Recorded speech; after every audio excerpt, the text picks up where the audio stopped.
का खमीर ही झूठ से उठा है। हर बात पे झूठ।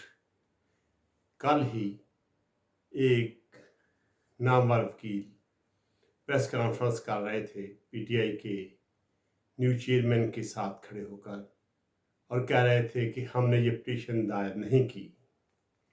और आज खुलम खुला सब पता चल गया कि पीटीआई के चेयरमैन, साबका बानी चेयरमैन को, इमरान खान साहब को भी पता था, उनकी इमा पर ये पिटीशन दायर की गई कि इलेक्शन 8 फरवरी को ना हो बल्कि लेट हो जाए, स्टे हो जाए।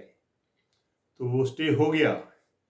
तो आज सुप्रीम कोर्ट ने उन्होंने खुद ही इलेक्शन के 8 फरवरी की तारीख दी और खुद ही लाहौर हाई कोर्ट में पिटीशन इलेक्शन के इल्तवा के लिए दाखिल कर दी। आज अदालती तारीख में इन 3 जजों का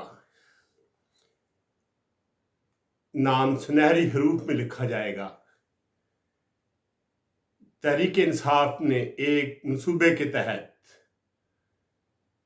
मुकर्रर वक्त पर इलेक्शन ना कराने के साजिश में सूरतकारी का किरदार अदा किया, मगर इन 3 बहादुर जजेस ने आज शाम को अदालत खोलकर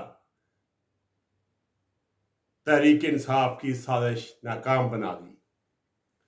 ये थी तहरीक इंसाफ की नई साजिश कि इलेक्शन को मुलतवी कराया जाए और नाम भी पीटीआई का ना आए और नाम भी दूसरी जमातों का आए, फिर कहें कि देखें इलेक्शन वक्त पे नहीं हुए। इलेक्शन 8 ही फरवरी को ही होंगे, ये डन हो गया है और ये तय हो चुका है।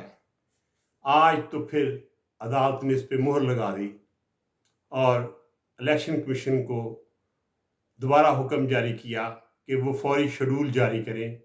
इलेक्शन 8 फरवरी को ही होंगे।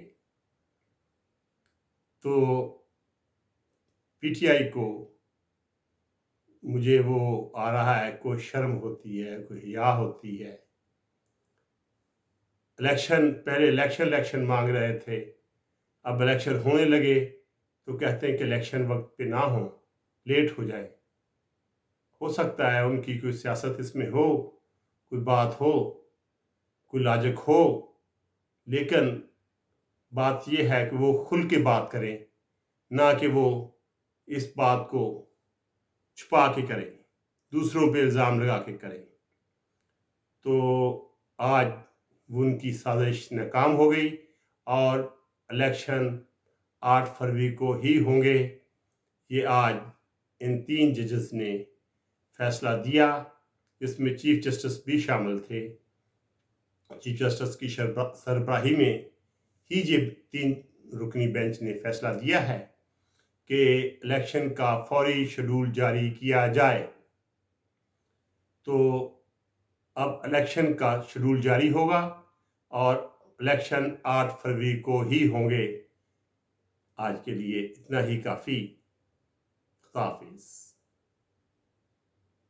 ये एक स्पेशल न्यूज़ थी जो सुबह से बल्कि शाम को फैसला हुआ, शाम को अदालतें खुली इसके लिए स्पेशल, और ये सारा फैसला हुआ। ये आपके लिए स्पेशली न्यूज़ थी कि इलेक्शन 8 फरवरी को ही होंगे इंशाअल्लाह। खुदा हाफिज़।